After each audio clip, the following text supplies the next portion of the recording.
Hello guys, তো pudding বানানোর জন্য আমরা এখানে ক্যারামেল তৈরি করছি। তো দেখুন ক্যারামেলকের কালারটা কি সুন্দর এসেছে।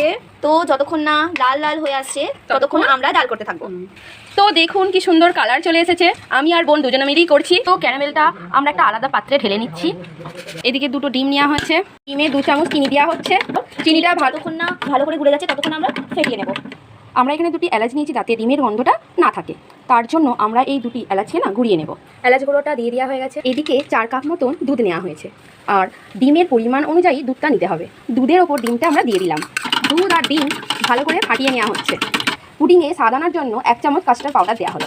এতে কালারটাও খুব সুন্দর আসবে আর ফ্লেভারটাও খুব সুন্দর আসবে। ভালো করে ফাটিয়ে নেওয়া হচ্ছে।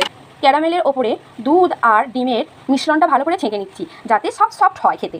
এখানে একটা হাঁড়ির ওপর স্ট্যান্ড দিয়েছি, এখানে আমরা জল দিয়ে দিচ্ছি, আপনারা বাড়িও দিয়ে দিতে পারেন। এখানে আমরা বসিয়ে দিলাম। 10 মিনিট এবার জাল করে নেব। ঢাকন দিয়ে দেওয়া হচ্ছে। আমাদের পুডিং একেবারে রেডি। আর যদি ভালো লেগে থাকে প্লিজ লাইক, কমেন্ট, শেয়ার করবেন।